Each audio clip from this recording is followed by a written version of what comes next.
Alright, bike guys and bike gals, give you a little history lesson here today. This bike we're looking at is a 1973 Honda Elsinore CR250. This was Honda's first inroads into two-stroke motocross. Honda was known for building a lot of four-stroke motors, but this one was their first one. And when they first came out, they were amazing. High brand new technology. Everything about it was unusual. It has an unusual look, as you can already tell, but I'm going to point out a few of the features here. We got the front forks here that run about 5 to 6 inches of wheel travel. They have drum brakes on the front. These are air-cooled motors, so it looks like it has a large cylinder, but this is just a standard 250 cylinder. Then look at this pipe here. This is an aftermarket pipe. This one here is a DG, which is out of Southern California, and they're still building some pipes for these vintage bikes. This here is the air box in here, and they were one of the first ones to build an air box like this. Obviously they're kickstart. These are 4-inch travel suspension on here. We got drum brakes on there as well. Although these wheels that they came with were very famous, the first style of these, like we see on all the modern bikes, were built like these. These are out of Japan. I believe they're DID if I'm not mistaken. But they built a lot of different things on the bikes differently. Look at the size of these hubs and stuff like that. They were the first ones to do that. This is an aftermarket chain guide here that somebody had developed after the bikes were built, because they had a problem with the chains coming off. And then, of course, this one, we're working on this bike currently, but these are just vent tubes here for the carburetor.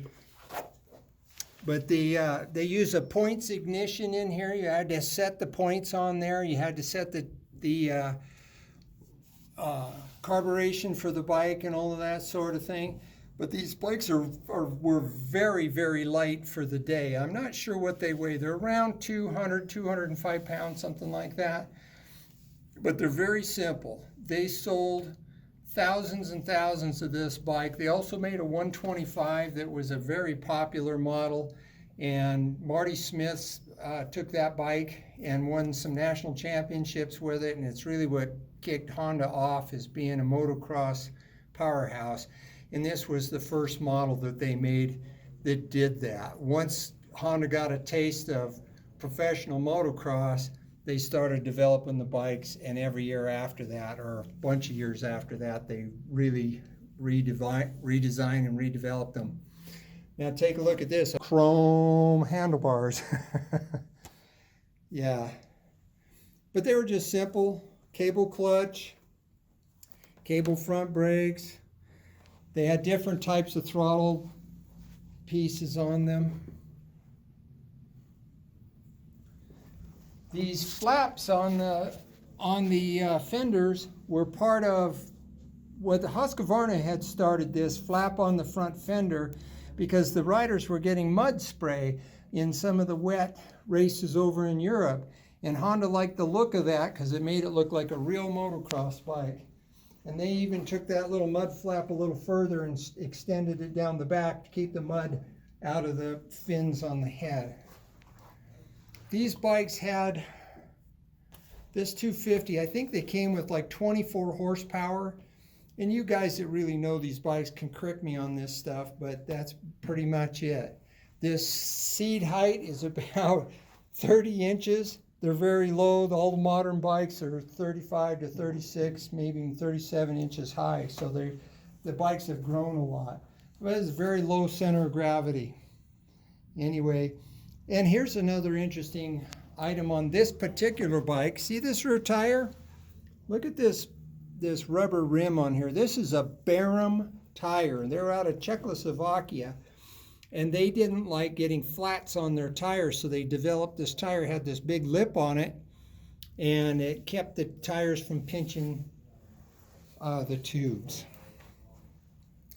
Honda was one of the first ones to come with plastic fenders. These have been repainted, but this is the right color scheme for them. And this tank is an aluminum tank. There wasn't a lot of bikes in those days that came with aluminum tanks. Some of them had fiberglass, some of them were steel. And the Honda came with a plastic front fender too, which was new to motocross at that time. There was a man whose name is Preston Petty, and he had developed a fender system for dirt bikes and sold probably millions of those plastic fenders. He'd figured out how to make them and how to make them well at a reasonable price. But these were the original Honda factory stuff. So let's go look at something else. So now we're going to introduce you to the Husqvarna 1974. This is a CR 400. And this is a two-stroke bike as well. Look how big this cylinder is. These things were huge, these air-cooled fins and all of that stuff. You know, now they're all running radiators and stuff like that, but this is the way they cooled them back in the day. And if we look at some of the other features and things that have changed over the years since 1974, well, for one is this gap here between the tank and that. This is the way they came. This area was a problem, so some companies made a pad that would fit in there, but they came like that. You would never expect that on a newer bike. So this is the air box. That's it's just got a round filter. They came with a paper filter in them. Now you can get foam ones for them and that. But then when we look down a little further here, this part here was the original peg. We've added this part on there to improve it a little bit. But look at this steel piece of brake pedal here, and we'll look down. Drum brakes inside the drive. On the drive on these things was right-hand side, if you notice. Yeah, how they did those things differently in those days. This long bar you see down here, that is the brake stay. That holds the brake from turning when you hit the brake, and then it keeps that brake from turning inside the hub. They didn't mount them to the swing arm like they do the modern bikes. The other thing I was going to point out to you, look how small these fork tubes are. They're very, very small. The clamps up here, the triple clamps, will go around this other side so we can see them back always, so you can see what they look like.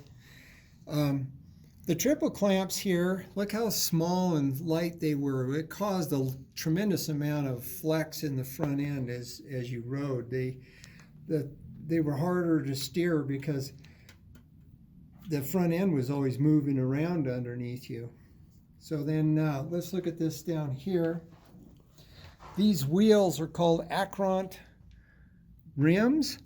These were the strongest wheels available in 1974. But you can see that one of the problems that they have, see there's the label right down there, the Akront.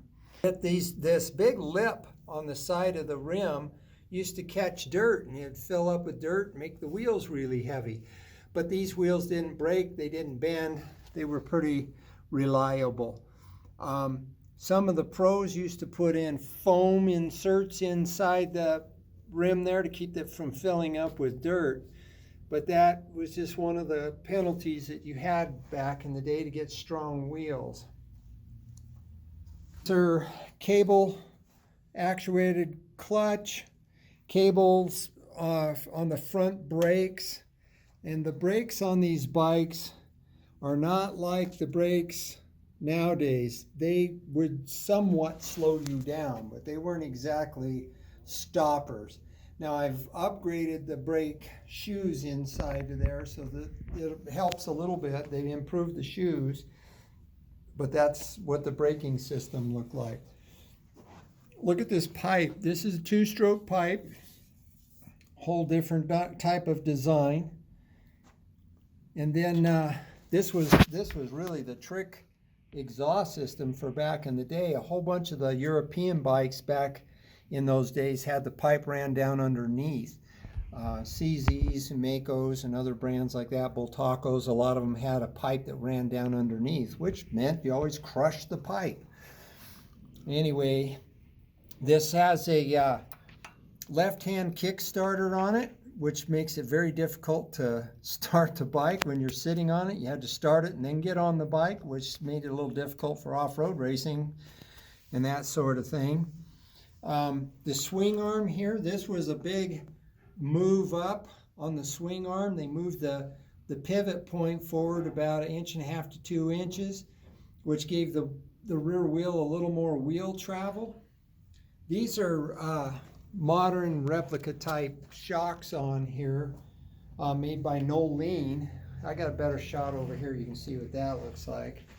Here, that shock there. Anyway, they've come a long way. Back in those days, everybody had 2 shocks, and these are way improvement over what came on them originally. Some of them came with a Girling shock, and there were a couple other brands. Back in the day, we had a shock called a Kernut, and the guy just built a heavy-duty, like automotive shock, and then added a spring over it, and they were one of the best at the time. But they still were pretty marginal compared to today's type bikes. But anyway, just a little bit of a overview. Oh, and this is a Gunnar Gasser throttle.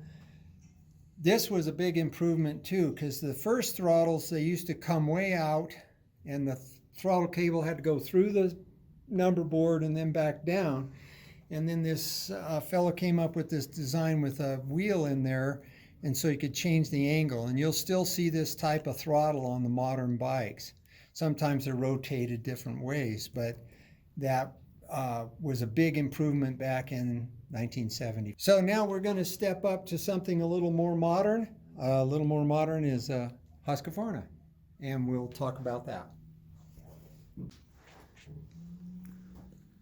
So let's come forward about 45 years in the technology on motorcycles. This is a TE 300 two-stroke, 2016. We're just using this as a comparison with some of the other bikes, but I thought you might enjoy seeing how things have changed.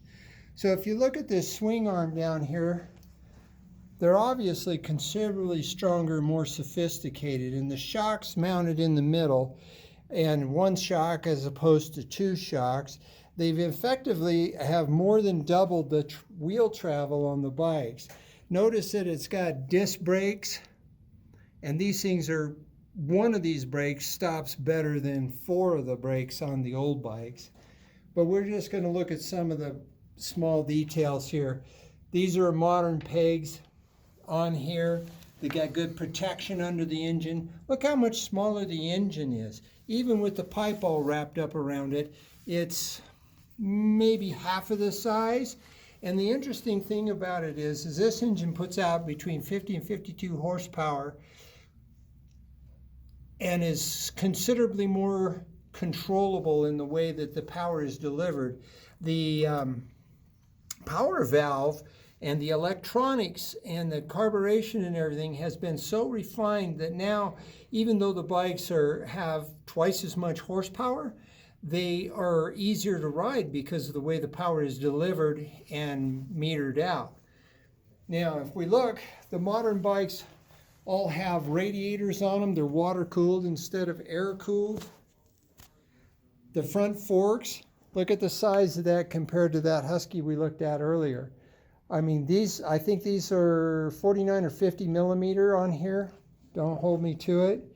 But if you look, they got huge rotors on the front. They're as big as on many of the modern cars in the size and the braking ability. Obviously not as heavy, which we wouldn't want. This particular one has a headlight system, has the odometer and all of that, fully adjustable suspension. You can do all kinds of things with it. That those old bikes in those old days, whatever you had in it is the way it had to run. Now, did you notice this throttle? I was pointing out the Gunnar Gasser. And this throttle is the same design. So that design has been around since Gunter, I think his name was designed that throttle all those years. They're still doing it, and it makes for a nice travel for the throttle cable down in. Okay. The side panels on the new motorcycles covers the air box. The air cleaners are at least twice, if not 3 times bigger than they were back in the day.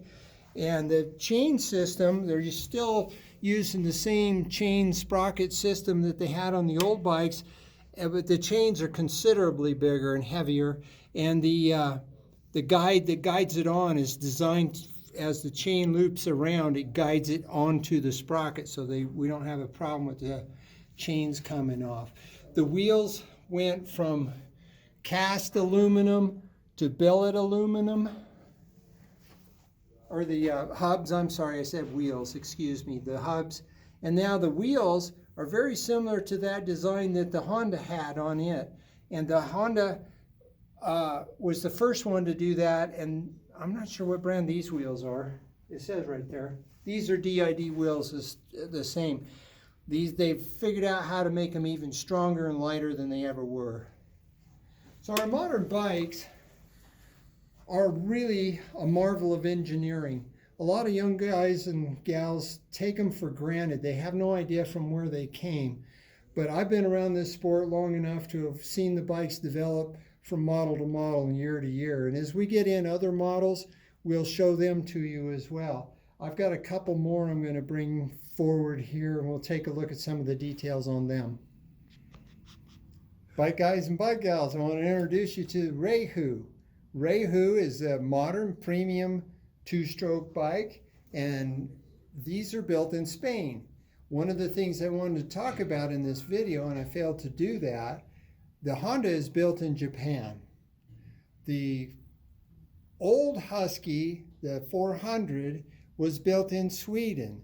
The 2016 Husqvarna 300 was built in Austria. So the bike manufacturers move around a little bit. You guys may not have heard of Reiju as a brand before, but I'm sure that you've heard of Gas.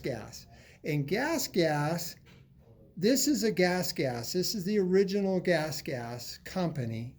And KTM thought so much of Husqvarna that they bought the name Husqvarna and they put them on their own bikes. They've now done the same thing with Gas. Now the red Gases that you see out on the trail and on the track, they're really Austrian bikes. They're the KTM models. But this is where they got the Gas from. So it's a modern 2-stroke motor. It's got the water cooled, it's counterbalanced, it's a 6-speed transmission. It has all the things on it that you would expect. Some of the things that you wouldn't expect is KYB suspension. Now this is the technical touch version of the fork and of the shock.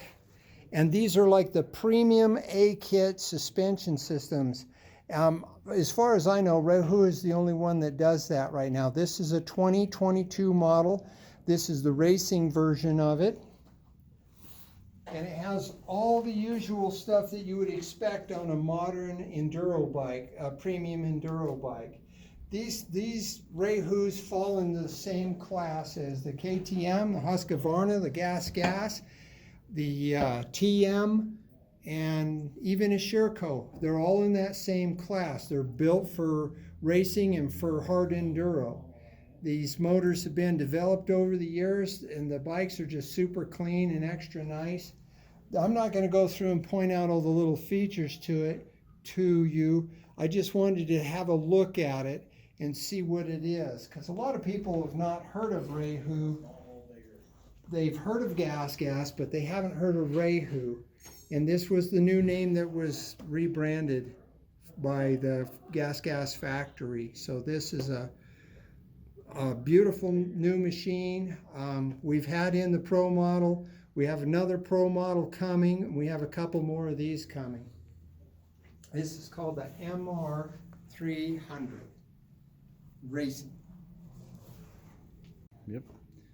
Okay, bike guys, last but not least, I want to introduce you to a 2022 GPX. The model is the TSE 250. This is a 250 two-stroke enduro motor. This motor has been patterned after the Yamaha 230 motor that they had in Europe for many, many years. It was very popular in enduro and off-road racing. And they've copied that motor and put it in a modern frame. Now, as you look at this bike, it's got a lot of little features. Maybe you saw some of our other videos in that. But notice quality brake pedals, quality pegs, frame guards, 2.5 gallon fuel tank, it's got excellent brakes, quality spokes, heavy duty spokes, good wheels, patterned exactly after those DIDs. They patterned the exhaust system, the expansion chamber, after what KTM had done by putting these ribs in there, and it keeps them from crushing in when you have a tip over or hit a log or something while you're off-road. The suspension is the SS7 or SZ7, S7LC, there it is, I got it. But this is a closed cartridge fork. This is a two-stage fork. It has adjustments on the top, even has air release valves, has adjustments on the bottom of the legs. These are billet hubs, nice quality brakes, and they do work, trust me. And then as we look along here, look at the billet parts. There's those pegs again. Look at this billet shifter. I mean, they've really done a nice job building this bike. And you'll notice some of the details on it are copying some of the stuff that has come out of Austria. Now, this may surprise you. This is a Chinese bike. These are the premium of anything that's coming out of China. Your ideas of what a Chinese bike is has been tainted. I remember when the Japanese bikes were the joke, and now they're like the top of the mark, right? So all these bikes, I can remember when KTM, nobody would buy a KTM because they weren't built very well. And now we've gone past that, and now we're going into the next phase. But I want to show you some of the other details on this frame. The frame is very similar to a KTM in the design and the placement and the way it runs. The swing arm is very similar to what came on the Husqvarna. Nice hubs, sprockets, all these things.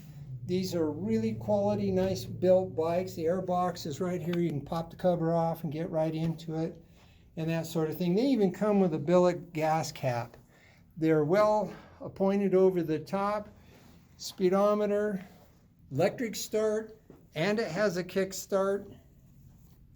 It's already pre-wired for lighting and stuff like that. It comes with a horn, but it's pre-wired for turn signals, high-low beam on the LED headlight, and it's a nice package all around. Now the difference between many of the European built bikes and most of the Japanese bikes is these things cost about 1/3 less. But they've copied a whole bunch of things, and they've been developing these bikes for years here now. In fact, even look at the bottom of this shock on the linkage on there, the bottom down there. You can see that it was well built, nice machine work and all of that. And I am currently riding the 300 4-stroke version of this bike, but today we were talking about all the bikes we looked at today are 2-strokes and how the 2-stroke has developed. This motor has a nice fat power band on it. It's nice and smooth, 6-speed transmission. They're just a delight to ride. And again, they're all water cooled. They even come with fan kit installed. I mean, these bikes are just appointed very nicely. So anyway, there's a whole variety of bikes in which you can kind of get some comparison and see where things have gone and where they're going. And I'm very pleased with the GPX. I love the Reijus. I love the TMs. I've owned about 20 of the KTMs and Husqvarnas of my own, and I really appreciate the quality of the modern motorcycle. The original ones I showed you, the first Husky in that was the premium in 1974. They were as good as you could get, and look how far they've come. Can you imagine where they're going to be in another 50 years? Of course, they may not even be burning gas by then.